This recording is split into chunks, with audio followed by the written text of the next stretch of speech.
anything tẹ́ bá fẹ́ mo fẹ́ support yín ẹ mọ̀ pé tẹ́lẹ̀tẹ́lẹ̀ mo ní mi fún yín ní full support because mo wò tẹ́lẹ̀tẹ́lẹ̀ pé me can become a changed person.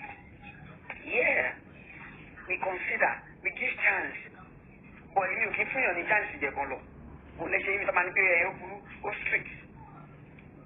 Ó post èèyàn, ibi tó ti ń bẹ̀, ibi tó ti ń bẹ̀ gbogbo yín bẹ̀, òun ò fẹ́ jà, òun ò fẹ́ dààmú, òun fẹ́ wàhálà, ó mí ìṣòro kó voice jẹ, ó wá post jẹ. Kí ló ń sá láti sọ yẹn? Òun jẹ́ kó máa bu, ẹjọ́ tó ń bu, ẹjọ́ tó ń drag ẹ̀. Nítorí bẹ́ẹ̀ bí kókó tí nǹkan tẹ́lifọ̀dì máa ṣe fún yín, máa ṣe mẹ́wàá fún yín.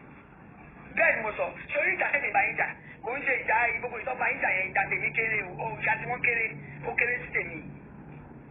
Kí ló dé ìtàgẹ̀? Nítorí bẹ́ẹ̀ yín pọ̀mọ̀ ẹ̀kú, ẹ̀yìn tí láti ẹ̀ńtà ẹ̀. Ó mọ̀ pé gbogbo nǹkan tó ṣe ẹbí wa ló ń ṣe sí. Ìgbà tó ń gbóhùn ló lè fún wa lọ́wọ́ sọ.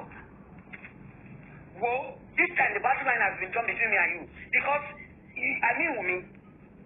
You call me, you beg me, and I'm trying to consider you. I don't want trouble for anybody. Mo tún sọ fún àǹtíkà mi pé mi ò fún wọn 100% support. Ó wá lọ ń ṣe rubbish. Everything you want to post, you want to let yourself alone. You love yourself alone. Why? Why is it done? You don't consider anybody's family. Oh, kò kílẹ̀ kúlà ìlà. Kí ni problem yín náà? Ẹ ti fi sílẹ̀. Ẹ ti jọ ṣe olóhùn bá ń ṣe mọ́. Ẹ ti sílẹ̀. Ẹ jẹ́ kó wà lórí ọwọ́ ẹ̀. Why ìdẹ̀ ṣe post ẹ̀? Igbó ti bẹ̀ yín o. Àǹtí àbọ̀, ẹ mọ̀ pé mi ò jáde yín rí. I respect you so much. Ẹ̀yin náà bímọ sí yín o. Ẹ̀yin náà bí ọmọ sí yín. Ẹ jẹ́ kí n sọ kíní kan fún yín tí mi ò bá ní tí ẹ bá ṣẹ́ mi ni màá sọ̀rọ̀ ní òní láṣẹ fún yín. Ẹ bá lọ ń ṣẹ́ bí mi, àbẹ́ lọ ń wá. Ẹ jẹ́ kí n sọ pé mi ò kí n báyọ̀ jà lọ́dúnárì o.